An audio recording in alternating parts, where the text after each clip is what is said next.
जय हिंद दोस्तों, क्या हाल है। तो आज की इस वीडियो में हम लोग देखने वाले हैं यहाँ पर इस तरीके के प्रश्न जो कि आपके बोर्ड एग्जाम में पूछे जाते हैं हर साल। तो वो प्रश्न आज आपको मैं यहाँ पर हल करके बताने वाला हूँ कि किस तरीके से इन प्रश्नों को आपको हल करना है। और ये प्रश्न बोर्ड एग्जाम की दृष्टि से बहुत ज़्यादा इंपॉर्टेंट हैं। आपको यहाँ पर दिखा दूँ पेपर में, यह देख सकते हो एक मॉडल पेपर है 2023-24 का। यहाँ पर आप लोग देख ही सकते हो सत्र 2023-24 का। और इसमें ये प्रश्न पूछे गए हैं, आप लोग यहाँ पर देख सकते हो। एक प्रश्न यहाँ पर ये पूछा गया और दूसरा प्रश्न यहाँ पर ये वाला पूछा गया है। और इसके बाद यहाँ पर एक और पेपर आपको यहाँ पर दिखा दूँ जो कि आपका 2023 का गणित का है। यहाँ पर ये देख सकते हो और इसमें भी यहाँ पर पूछे गए हैं ये वाले प्रश्न, देख सकते हो। एक यह पूछा गया है निम्नांकित बारंबारता बंटन का माध्यक ज्ञात कीजिए, और दूसरा है यहाँ पर निम्नलिखित आंकड़ों का बहुलक ज्ञात कीजिए। तो ये प्रश्न बहुत ज़्यादा इंपॉर्टेंट है, हर साल पूछे जाते हैं। ऐसा कोई साल नहीं है जिस साल ये क्वेश्चन पूछे ना गए हों। और यहाँ पर आपको बता दूं कि क्लास 10th मैथ के लिए वीडियो बहुत ज़्यादा इंपॉर्टेंट है और यह सांख्यिकी चैप्टर से लिया गया है, जिसमें कि ये होते हैं समांतर माध्य, माध्यिका और बहुलक। तीन तरीके के ये प्रश्न आपके पूछे जाते हैं। यह समांतर माध्यिका का क्वेश्चन है। इसके बाद आपको यहाँ पर बहुलक वाला बताने वाला हूँ, आप यहाँ पर देख सकते हो ये वाला है निम्नलिखित बारंबारता का बहुलक वर्ग ज्ञात कीजिए। तो यहाँ पर समांतर माध्य और बहुलक वाले सभी सवाल आपको बताने वाला हूँ, तो वीडियो को आप लोग लास्ट तक जरूर देखना। तो चलिए यहाँ पर समझते हैं कि किस तरीके से आपको हल करना है। मान लीजिए यह क्वेश्चन आपके बोर्ड एग्जाम में पूछ लिया गया, अब आपको यह हल करना है तो कैसे करोगे। यहाँ पर सबसे पहले आपको हल लिख देना है, उसके बाद यहाँ पर आपको एक दूसरी सारणी बना लेनी। जब आपसे पेपर में पूछा जाएगा तो इस तरीके से पूछा जाएगा, लेकिन जब आपको हल करना है तो अपने नीचे एक सारणी यहाँ पर बना लेनी। हम यहाँ पर लिखते हैं सबसे पहले ये जो यहाँ पर वर्ग अंतराल है वो यहाँ पर लिखते हैं। वर्ग अंतराल यहाँ पर लिखेंगे, वर्ग अंतराल। वर्ग अंतराल, वर्ग अंतराल क्या है वो यहाँ पर लिख लेते हैं। 0 से 10 और 10 से 20 और इसी तरीके से हम नीचे तक सभी लिख लेते हैं। तो यहाँ पर आप लोग देख सकते हो जो यहाँ पर सारणी में थे वर्ग अंतराल वो हमने यहाँ पर लिख लिए। इसके बाद आपको स्केल से यहाँ पर एक लाइन खींच देनी है, इस तरीके से देख सकते हो आप लोग, काले पेन से यहाँ पर एक लाइन खींच देनी है। और इसके बाद यहाँ पर आपको लिखना है बारंबारता। बारंबारता, अब बारंबारता यहाँ पर कितनी है वो यहाँ पर लिख लेते हैं। तो 8, 12, 10, 11 और 9 ये यहाँ पर बारंबारता है, वो यहाँ पर लिख लेते हैं। 8, 12, 10, 11 और 9 ये बारंबारता हो गई। ये तो हमारी यही सारणी हो गई, लेकिन अब सवाल को हमें हल कैसे करना है वो यहाँ पर देखिए। इसके बाद एक और आपकी हेडिंग यहाँ पर पड़ती है, वो क्या है कि मध्यमान। यहाँ पर लिखेंगे मध्यमान। मध्यमान को किससे दर्शाते हैं? मध्यमान को दर्शाते हैं x से। और यह जो बारंबारता है इसे दर्शाते हैं यहाँ पर f से। यह जो चिन्ह है इस f से बारंबारता को दर्शाते हैं। अब इसके बाद मध्यमान के बाद आपको यहाँ पर एक और लाइन खींच देनी है और इसके बाद यहाँ पर लिखना f गुणा x। f गुणा x यानी कि मध्यमान और बारंबारता का जो गुणा है वो यहाँ पर लिखना है। तो मध्यमान कैसे निकालेंगे वो यहाँ पर देखते हैं। तो मध्यमान यहाँ पर दोस्तों क्या होता है, जो वर्ग अंतराल है, जैसे कि 0 से 10 वर्ग अंतराल है, इसके बीच की जो संख्या होगी उसे मध्यमान कहते हैं। जैसे कि 0 से 10 के बीच की संख्या है 5, तो 5 होगी यहाँ पर इसका मध्यमान।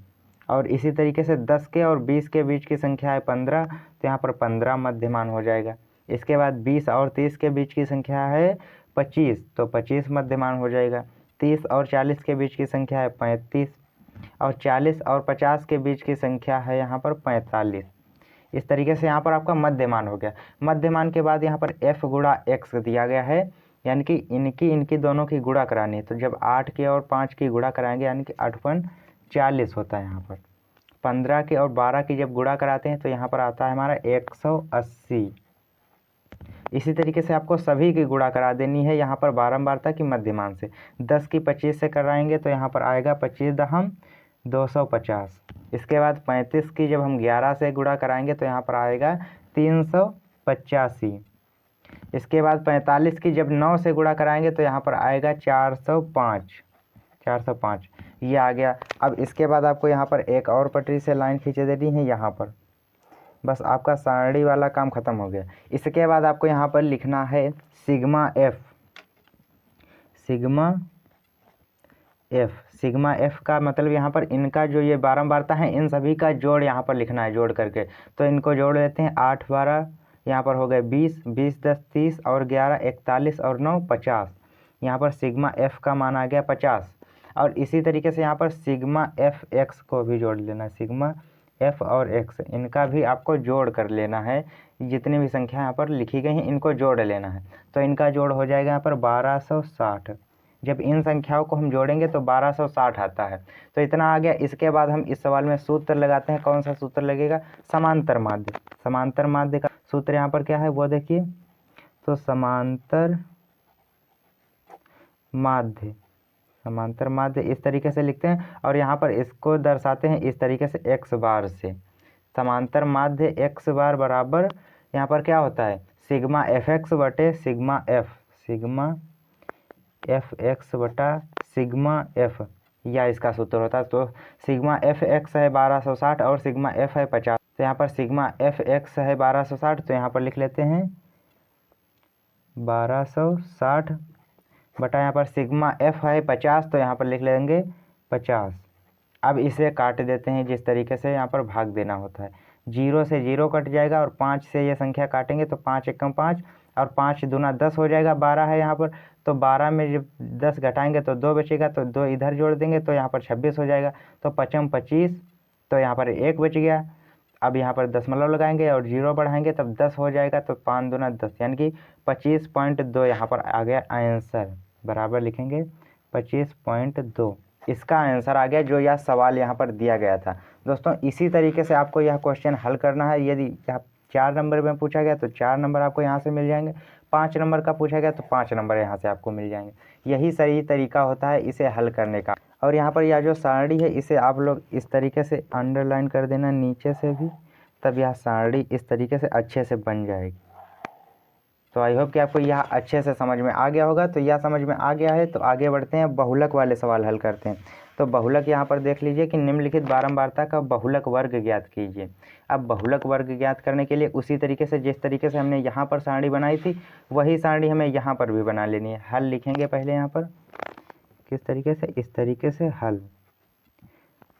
अब यहाँ पर बना लेते हैं वर्ग अंतराल, लिखेंगे वर्ग अंतराल और इधर लिख लेंगे बारंबारता, बारंबारता। अब इनके नीचे ये वाले वर्ग अंतराल लिख लेते हैं यहाँ पर और बारंबारता के नीचे ये वाले, तो यह लिख लेते हैं फिर आपको दिखाते हैं यहाँ पर। तो दोस्तों अब यहाँ पर आप लोग देख सकते हो हमने यहाँ पर सारणी बना ली है वर्ग अंतराल और बारंबारता, जिस तरीके से हमें यहाँ पर लिखना होता है। अब यहाँ पर इसके बाद बहुलक में क्या करना होता है, समांतर माध्य वाला तो हमने सीख लिया। इसके बाद बहुलक में देखिए ये रूल होते हैं कुछ। बहुलक किसे कहते हैं? जिस चर की बारंबारता सबसे अधिक हो उसे बहुलक कहते हैं, यानी कि जो इसमें जिस चर की बारंबारता सबसे अधिक हो उसे ही बहुलक कहते हैं। तो यहाँ पर सबसे अधिक है 8, तो यहाँ पर 8 ही बहुलक वर्ग होगा। इसके बाद इसका सूत्र होता है L plus F1 minus F0 बटा 2F1 minus F0 minus F2 गुणा H, यह सूत्र होता है। अब इस सूत्र में इनका क्या महत्व होता है? L किसे कहते हैं? L कहते हैं बहुलक वर्ग की निम्न सीमा। निम्न सीमा क्या होती है? यहाँ पर जैसे वर्ग अंतराल है तो इसकी निम्न सीमा है 1 और इसकी है 3 निम्न सीमा, यानी कि जो सबसे छोटी संख्या होती है इसमें। तो यहाँ पर 8 वाला यदि बहुलक वर्ग है तो इसमें निम्न सीमा होगी 3। इसके बाद F1 जो है इसका क्या है? यहाँ पर बहुलक वर्ग की बारंबारता, जो यहाँ पर बारंबारता है 8, तो यहाँ पर 8 हो जाएगी बारंबारता। इसके बाद F2 का क्या मान होता है? बहुलक वर्ग से ठीक बाद के वर्ग की बारंबारता। जैसे बहुलक वर्ग 8 है तो इसके बाद की बारंबारता 2 हो जाएगी, तो यह F2 हो जाएगा। और F0 क्या होता है? बहुलक वर्ग से ठीक पहले वर्ग की बारंबारता। 8 जैसे बहुलक वर्ग है तो इसके ठीक पहले की बारंबारता है 7, तो इस तरीके से हो जाएगा। इसके बाद जो H है इसका क्या मान होता है यहाँ पर? तो यहाँ पर H होता है वर्गांतराल। वर्गांतराल क्या होता है? यानी कि यहाँ पर वर्गांतराल हम उसे कहते हैं यानी कि यहाँ पर कितने का गैप है? 3 और 5 में 2 का गैप है, 1 और 3 में 2 का गैप है, तो यहाँ पर 2 का वर्गांतराल है। तो यहाँ पर वर्गांतराल यानी कि H हो जाएगा यहाँ पर 2। तो देखिए किस तरीके से हम यहाँ पर हल करते हैं। तो यहाँ पर लिखेंगे दिया है, दिया है कि क्या दिया है, वो जो हमने यहाँ पर L F1 और F2 F0 H बताया वो सब यहाँ पर दिए हैं। तो सबसे पहले हम यहाँ पर बहुलक का सूत्र लिख लेते हैं। बहुलक का सूत्र क्या है वो यहाँ पर देखिए, बहुलक इसका सूत्र है L plus F1 minus F0 F1 minus F0 बटा नीचे लिखेंगे 2F1 minus F0 minus F2 गुणा H। अब यहाँ पर ये जो दिए गए हैं सभी चीज़ें, इनको हम पहले यहाँ पर लिख लेते हैं। L क्या है, F1 क्या है, कितना है, वो यहाँ पर लिख लेते हैं। तो यहाँ पर L लिख लेंगे, F1 F0 और यहाँ पर क्या F2 और H, इतनी चीज़ें होती हैं। तो यहाँ पर सभी चीज़ों को लिख लेंगे। तो सबसे पहले तो यहाँ पर बहुलक वर्ग क्या है, तो बहुलक वर्ग सबसे ज़्यादा वाला होता है। तो यहाँ पर 8 बारंबारता सबसे ज़्यादा है, तो यही बहुलक वर्ग होगा। इसमें हम इस तरीके से इसे कॉलम बना लेते हैं। इसके बाद यहाँ पर देखिए L क्या है, L होती है निम्न सीमा, तो यहाँ पर निम्न सीमा है 3, तो यहाँ पर L हो जाएगी 3। F1 क्या होता है, तो F1 होता है यहाँ पर आपका बहुलक वर्ग की बारंबारता। तो बारंबारता यहाँ पर कितनी है, 8 है, तो यहाँ पर लिख लेंगे। F0 क्या होता है, F0 होता है बहुलक वर्ग से ठीक पहले की बारंबारता। ठीक पहले की बारंबारता है 7, तो यहाँ पर F0 हो जाएगा 7। F2 क्या होता है, बहुलक वर्ग से ठीक बाद की बारंबारता, तो यहाँ पर 2 है, तो यहाँ पर भी 2 लिख देंगे। और H क्या होता है, वर्गांतराल, वर्गांतराल यहाँ पर 2 है, तो यहाँ पर वर्गांतराल भी 2 लिख लेते हैं। अब देखिए यह जो सूत्र है इसमें ये सभी वैल्यू को रख देते हैं। यहाँ पर लिखते हैं L कितना है 3 प्लस F1 8 है माइनस F0 7 है, तो 8 माइनस 7, और नीचे क्या है 2F1, F1 है 8, तो यानी कि 8 को 2 से गुणा करानी है। तो 8 की जब 2 से गुणा कराएंगे तो यहाँ पर हो जाएगा 16 माइनस FO कितना है 7 माइनस F2 कितना है 2, तो यहाँ पर 2 लिख लेते हैं इस तरीके से। अब गुणा H है तो यहाँ पर 2 लिखेंगे क्योंकि H यहाँ पर हमारा 2 है। अब इसे सॉल्व करते हैं, या जो सूत्र में ये हमने वैल्यू रख दी है इसे ही सॉल्व करते हैं। 3 प्लस इस तरीके से लिखा रहने देंगे, 3 प्लस 8 में से 7 घटाएंगे तो 1 बचेगा, और यहाँ पर 16 है और इधर माइनस का 7 माइनस का 2 है। जब 7 ये जो माइनस माइनस हैं ये दोनों जुड़ जाएंगे तो यहाँ पर माइनस का 9 हो जाएगा, और जब 16 में से 9 को घटाएंगे तब यहाँ पर बचेगा 7। 7 गुणा 2 इस तरीके से हो जाएगा। अब जब 2 की गुणा यहाँ पर 1 से कराएंगे तो यहाँ पर हो जाएगा 3 प्लस 2/7, ये हो जाएगा। अब जब इसे हम सॉल्व करेंगे तब यहाँ पर आएगा हमारा कितना आंसर आएगा, वो यहाँ पर आपको डायरेक्ट बता देता हूँ। तो यहाँ पर आपका आंसर आ जाएगा 3.285, ये आपका आंसर आ जाएगा। पहले 7 से 2 को भाग देंगे, फिर यहाँ पर 285 दशमलव में आएगा, फिर उसमें 3 जोड़ देंगे तो यहाँ पर 3.285 इसका आंसर आ जाएगा। बहुलक वाले सवाल का, इस वाले सवाल का ये आंसर आ जाएगा 3.285। तो दोस्तों इसी तरीके से आपको ये वाले सवाल हल करने हैं। यहाँ पर एक मैंने आपको बहुलक वर्ग का सवाल बता दिया और एक समांतर माध्य का, यहाँ पर देख सकते हो।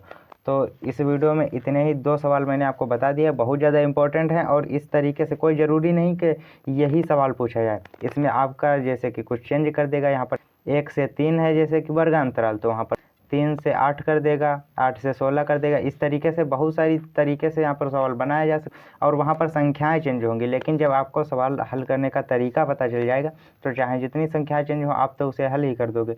तो यहाँ पर तरीका ही समझ लीजिए कि किस तरीके से आपको हल करना है बहुलक वाला और समांतर माध्य वाला। तो इसी तरीके से आपको हल करना है। तो आई होप कि आपको यह समझ में आ गया होगा तरीका। तो वीडियो अच्छी लगी तो वीडियो को लाइक कर दीजिए, और चैनल पर यदि नए हैं तो चैनल को भी सब्सक्राइब कर लीजिए। तो चलिए मिलते हैं आपसे और किसी नेक्स्ट वीडियो में।